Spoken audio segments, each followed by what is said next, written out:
Well, hello, this is Jeff Gaudiosi, and you're on misplacedstraws.com where music comes to life. And my guest today was last on the site about 3 years ago when he debuted his new band, Archon Angel. They're now back with their second record, aptly named Two, and honestly, I think it's even better than the first. You probably know him best from his work with Savatage or even his time on the East Coast touring lineup of Trans-Siberian Orchestra. Please welcome Zak Stevens. Welcome, Zak. Thank you so much. Appreciate it. Thanks for having me. Oh, my pleasure. And I can't believe it's been 3 years in between Fallen and Two. I mean, Yep, just literally the entire world has changed. exactly. We were at the very tail end of the previous world, Mhm. um, because our record came out, right before the pandemic. I would say 1 month before that actually Yeah. took hold. We were playing on 70,000 Tons of Metal. We did a couple of shows, which was the only two shows that we've done with Archon Angel, Mhm. and it was to promote the first album, Fallen. So we, nobody really knew it was out there. A couple of days later, we found out there was a cruise ship out there that had people that were stranded out because they had this new mysterious disease. But that was literally days after we got done. I think there were a couple of, it seemed like something was going around on the ship, but we didn't know what was called, what it was called back then. So there was no real, I think I knew a couple of people. I don't know. I don't really fare too well on those ships. I always seem to get some kind of sinus thing on there every time, but the shows were good. Um, but yeah, literally days after that, everything shut down. So you have a record coming out in February 2020, and in March, nobody's doing anything. So it was an interesting time for a record to come out. But being the first one, it wasn't so bad. It was a good way to start the project. Um, and now that, we've had the time to get into the second record, I mean, like you said, I think things have just progressed and, gotten a little bit better, all around. And for that first record, I remember when we talked last time, you guys kind of put it together remotely anyway. So did much change in the process? Because since then it seemed everybody started doing remote records because you couldn't get together. Just, but you That's guys had right. already done that. So did it really change much for you? No, it doesn't really change much when the band's in Italy. The Mm. producer, Aldo Lonobile, he is our guy who he produces several records with Frontiers. Mhm. He contacted me originally about doing it. He goes, "Hey, I work with Frontiers Records in Italy, in Naples. Would you like to do, some records, together?" Stuff. He's great, great guitarist, great songwriter in the rock realm. And he had a band, Secret Sphere, that I knew about before, that played at Prague Power USA there in Atlanta a few years ago. Kind of how I knew about him. And then he's got several other projects. He has produced Jeff Tate's record on there for Frontiers. He produced Chris Caffrey with Spirits of Fire just recently. So these are all kind of an inner circle and stuff. So I really like it, the work he does. So and we have several other songwriters that work with Mhm. Archon Angel as well, including my wife Catherine, Yeah. who does all the lyrics and stuff and the storyboard and things like that for videos and records, and me just doing the vocals and stuff.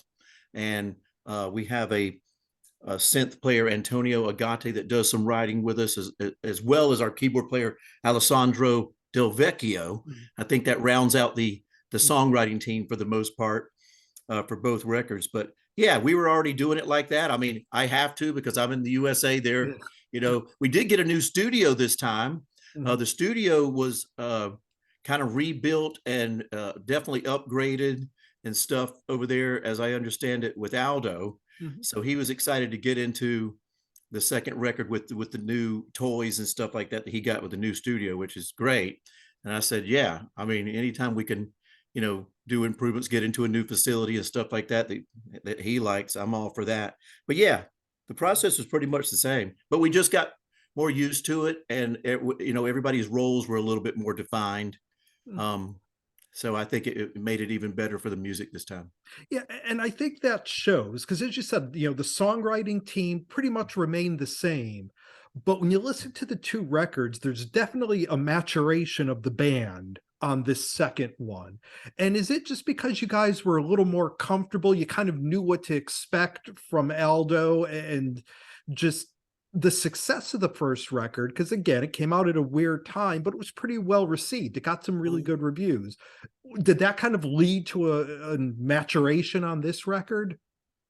Yeah, I think every time, you have to try to mature a couple of levels every time. Um, and we want to get a little more, I would say, investigative about, all the, the different, how far can we take it? Mhm. We're in metal, and you know how that is. It kind of is what it is, and that's what we really love about it. All the fans of metal really like it. We don't want it to go too crazy, get into other realms, and we don't want to go pop. We don't want to go to, country, obvious things like that. So we have a definitive realm, but what we're doing, I like the fact that on this record, we really stretched the boundaries a little bit.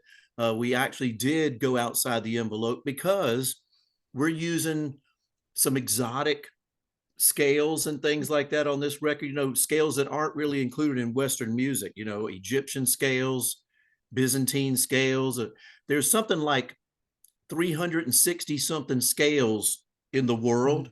And in Western music, what me and you grew up with listening to, maybe rock radio or all the Western music, Mhm. including, classical music, done by the all the composers, that really utilizes probably about six scales, Mhm. believe it or not, six or seven, 6 to 8 scales. There's all the Western music. So there's what, 350 plus more that we haven't discovered from all around the world. Yep. So we kind of got into that, and that was our kind of our jumping point to try to, expand horizons a little bit. So, things like there's a song called Away from the Sun that comes to my mind. That uses an Egyptian scale. It's about the desert, because once you start getting into that, you know what I mean? It lends itself. You might not know the scale, like you might, but you've heard that music before and where it came from in the world. So that, it leads us to that setting, Mhm. you know? So that's the kind of stuff we're doing now that we didn't really do on the first record. It was just like a mass of songs coming in. We go, which ones you like? Pick the best 10 or 11 out of Mhm. 15. But we had a lot more to choose from this time, and it just got a little bit more targeted, just Yeah, because of being around a little longer. and it's funny that you mentioned that you guys were kind of looking at other types of scales and sounds because there really is a sonic difference between the first one and the second one. I mean, naturally, you could tell it's the same band and the same players, but there's just a different sound and a different feel. And honestly, I think I hear a little more of your influence on this record than I did on the first. Okay. Something like Fortress had a heaviness to it that really brought Circle to Circle to mind for me. And that little vocal counterpoint in Avenging the Dragon, is sort of the Yeah. hallmark of Savatage and TSO. So did it bring in a little more of your background into this record? Yeah. I was a little bit, I got a little bit more involved. I mean, I think each time I'm going to be, increasing my, Mhm. you know, writing a little bit more with every record. But, um, I, it was great because I just, I just kind of jump in, and, the music lends itself to that too. I Mhm. can't just, you got to have some inspiration. And for us, it's the songs. And then we get the songs first. And then we say, hey, what story is this about in the life of the Archon in Mhm. this very complicated world of Gnosticism Mhm. that was like a second century Christian religion of heretical descent, kind of complicated, Yeah. but the Archon is like and we call it Archon Angel because he's got wings. But Mhm. back in that time, what he was the Archon was like the only like intermediary um, to allow the people of Earth to speak to, demiurge or, whatever God. If it was pre-Christian, some of this stuff comes from pre-Christian, which would have been gods, Mhm. not just one God. So that would allow that was the only thing that, the belief was that was the only being that could be the medium or the mediator or, between, to allow the people of Earth to talk to the gods. So, and then in this, we've kind of just worked it into, you know, stories that we hear from other people and kind of work that into his life. Cause, you know, obviously it's fiction as far as we know. So we're just trying to put stories with something that looks cool, and that gives us, you know, some inspiration. So we, when we get the songs now, we're thinking, okay, we got the music. What is everybody feeling? Especially when I'm working with my wife with the lyrics and stuff like that. And we both work on vocal melodies and stuff. Mostly I'm doing the vocal melodies, but um, you know, it's cool to see, you know, to listen to the track and say, it's blank. What story do you think this represents in his life? And where is this at in the timeline? And that's kind of the way we work this. So we use the music primarily all the way for inspiration. And then I just listen to it and try to come up with the coolest vocal melodies, you know, possible using all my experience. What, 30, yeah, so a little bit over 30 years in the business. Yeah. So I'm just happy to still be doing it. And I've learned, like, if I do outside projects and, you know, sing on, you know, guest appearances and everything, I use that as learning experiences for myself, because it keeps me from kind of going stagnant. Because you know, if you've been in it for so many years, just doing records for certain bands, you may fall into some kind of stagnation. I use outside projects, and especially things like Archon Angel, which is not really considered an outside project. This is, you know, one of my bands, period. But you know, looking at how that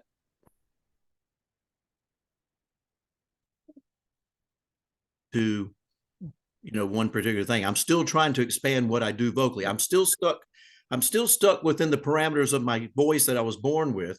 You know, you're kind of like you're born with a pair of vocal cords and that's it. You can't go to Walmart or anywhere else and go get a new pair off the shelf and say, hey, let's try the opera ones this week. Now let's try grunge metal the next week. But so, you know, I'm, you know, besides just, you know, keeping the voice going and keeping everything rolling and, you know, singing all the time, you know, inspiration comes from other places too. And so doing these records, you know, it's just really my way of continuing to learn, you know, and the team that we got around us writing those songs, both in Italy and here, you know, I'm always learning a lot from them, you know, and I'm thankful to be learning so much with Archon Angel. Yeah, and you mentioned that this now is one of your bands. I mean, what do you see as the evolution of Archon Angel? Do you see it as something where every couple of years you guys will go back as kind of a studio project, or do you see it, you know, kind of developing into something a little more regular? Well, it could develop into more live, being the distance factor and the cost of everything right now is been a, you know, when you look at the cost of American bands or anybody going and traveling to Europe for tours, especially newer bands now, they're extravagant. It's astronomical costs right now. That's why even bands that are completely situated in America, to go off and think, you know, to go off on a European tour, you're going to have a pretty big package. You may have to, got to have multiple bands. If you're newer, like Archon Angel, it's even more of a challenge just to get, you know, to fill the venues. So we need to build, and it's going to be a studio thing, you know, primarily for a little while until we build the brand. And then I think it would come to things like we can go play festivals and stuff like that. The same kind of thing that Savatage is, you know, still looking to do. And, you know, we have our arenas that we play with TSO in America, which is really all the guys in Savatage. It's all of our main job. But having a band like Archon Angel that you got, you know, that really we've got a sound that's quickly developing, and it's so much fun that there's such a place for it. And again, it's a learning thing for me. And I'm, you know, hey, we got a lot of work done at the end of last year with Savatage even. I mean, 2015, we came together and played Wacken with TSO and Savatage at the same time, very aggressive. That was cool. And then the idea was to come back, you know, and have and play and do another record. So we're still on, you know, we're still on target for that. We got more work done coming into this year when we were all there playing with TSO, and we were all just got to meet and, you know, get together and have meetings. And I was very excited about that. So we're making progress, You Mhm. know, I have to tell everybody just on the Savatage side, keep being patient because we're doing everything we can. We got a few things outside of our control, but it's not a big deal. Mhm. And we're just kind of working through, you know, those, and we got the music rolling. You know, we're working on a lot, you know, it's abundant. I'll say that. So everybody's got Can't wait. a job to do. Yeah. And that's one area that I would like to see really develop. We get, you know, get Savatage back out there. You know, it came to my mind when I said talking about playing festivals. Mhm. That's the perfect way. You know, if we came out with, you know, this album, we can go straight to doing that, and it would make so many people happy, including everybody in the band, uh, and people who've been, you know, waiting for, you know, Savatage to do something else. Well, and like I said, now talking about Savatage, over the past couple of years, they've re-released the entire catalog on vinyl. And I have all of them. The packages are amazing, you know, Yep. and I think it's really renewed an interest in a band that's always had an interest. I mean, does it ever surprise you that even after all of these years, there's such a demand for that band to record and play and just, you know, everything about Savatage, everyone is still wanting more. It's amazing. It's Mhm. a blessing is what it is. And we need to, um, you know, we have our job to do, and we're just, you know, I just want everybody to know we're doing everything we can. We got a few little, you know, things to, you know, on the, you know, management, the label side, you know, try to make a few decisions. But I mean, we're just real blessed that that's still the case. You know, that people really, that there is such a demand out there, you know, for Mhm. the band, and it's everything. For me, it's kind of everything that my career is based on. That was the first, you know, Yeah. major band I was in, coming and being the Mhm. second singer for Savatage. So Mhm. it would be nothing greater than to get everything rolling again. That's for sure. And, you know, mentioning TSO as well, that band has just navigated so much. I mean, you know, from tragic loss with Paul O'Neill and David Z to the pandemic and finding a way to do, you know, the streaming that first year and then actually going out and getting the tours done as the pandemic was still going. I Mhm. mean, when we talked last time, you know, you had mentioned that there was the possibility of a third touring act for kind of the middle of the country. I mean, where do you see TSO evolving to over the next few years? Well, we're, I mean, all that you said, that was an amazing recap. We thought, well, you know, when we went out in 2021, and you're kind of like on the edge of still not knowing what's going to happen Yeah. in the wintertime with the virus, you know, with the different variants and stuff like that. We're like, you know what, we're going to have to get Paul O'Neill. And I remember him telling me this, you know, before he passed away. He goes, and I don't know why it would come up, but it was just like him to bring up something that was almost foretelling of the future. The guy was a genius, and he goes, Zach, you know, if anything ever happened where we had to take a year off, we can only take a year off. You can't take two. If you take two off, it's over. And I don't know. And I always remember that because he said that, Mhm. like, in God, it was shortly before he passed away, within 6 months. I mean, maybe at the end of 2016, Yeah. or maybe it was during that 2016 tour of TSO in the wintertime. But I'll never forget that because it was like, wow, ominous. And so you shared that with the guys, you know, and whenever it came up, and I said, you know, we're going to have to kind of jump out there and do that, you know, go in uncharted waters and take a chance. But you know, we fared real well. We did Yeah. have cases of COVID, mostly in the crew, Mhm. only a few in the West Band that year. We got through. The East Band had nobody in the until the last day. Actually, when people flew home, we started getting a few, but few reports, but it was over. That could have been coming from the flights, the long flights that people had to take, you know, overseas. We got people from Europe, Korea, Mhm. you know, all kind of from South Korea, and you Mhm. gosh, all over the place. So we don't really know, but we lucked, you know, we just, to get that done was like, it was Yeah. miraculous, you know, that we able to fare. Everybody was very careful. Like, we just had super strict guidelines, like, really, you know, you got to put the mask on the entire time. I mean, there was no way around it. We Yeah. got to use whatever we knew. We probably know more about it right now, but we didn't know a lot about it. We didn't know as much about it in 2021. Mhm. So that's the kind of thing that we're still doing with TSO. We're going to continue to innovate as much as possible. You know, change the show. It can, you know, we just got to put a new show in for this year. Maybe it'll go. We used to keep the same shows in maybe 4 or 5 years, but I think now the plan is, you know, to innovate a little quicker. You know, you can and do, who knows, you know, if a year comes up like for one of the records, where there's an anniversary, we could skip right it, you know, switch right into that. And it wouldn't, you know, and that way, you know, just to keep it fresh. I think right now the big impetus is keeping things fresh. You know, it's been, you know, we've been touring like 21 years now. I think since 99 was the first one. So just keeping it as fresh as possible. We still have our catalog that, you know, that people expect us to play, and that really doesn't change all that much. I think there's talk about doing another record, but that's coming slower since Paul passed. So we're just, you know, since that time, we're just concentrating on everybody coming together as a family and doing what, you know, what we think Paul would have wanted, and doing it in the vision of him. And that's pretty much the way I've been with Savatage and TSO. You know, I try to be like the number one, you know, the number one messenger of giving my feedback about what I think he would have wanted.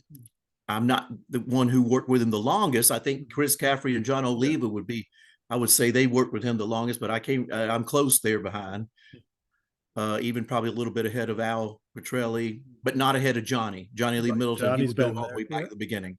So that's the, you know, the guys that we will get together and say, man, what would Paul do? And that really solves a lot of things. So we're, you know, it's in the right spirit. We're carrying on in that spirit, and we've been just working real hard to, you know, keep a great thing going. It's so successful. You know, we saw where, you know, in Rolling Stone, they had us at #1 grossing band of 2022 again. So we worked our way up there real quick within a year.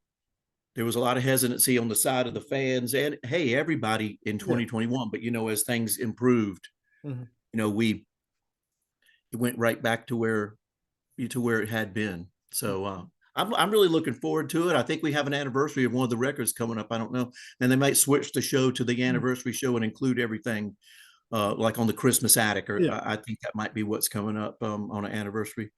Awesome.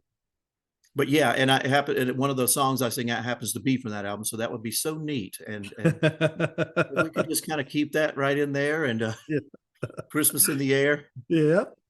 Hey, there's usually the songs I say, we joke because there's usually the word Christmas in them. I got Christmas Dreams that I did for you, and now it's Christmas in the Air. So that would be a nice transition, since that is an anniversary. Oh, hint, hint. But yeah, it's, you know, it's great to have that, you know, that being the main job, and then getting Savatage, you know, working along, and then having Archon Angel. You know, it's great for me. I mean, you know, it keeps me going, and you know, but we're really, I can't say enough about the whole management and band and staff of TSO for going in there fighting through some tough times, like you said, and then you know, but the fight is there. So we're just going to keep on, rocking and rolling and see how far we can take it. That's all we ask for. We've been spending some time here with one of my favorite vocalists ever, Zak Stevens. The band is Archon Angel. The record is called 2. It's out everywhere on April 14th. Highly recommend it. Zak, thank you so much for taking some time to do this. Really appreciate the time. Thank you so much, Jeff. Yeah, we're excited.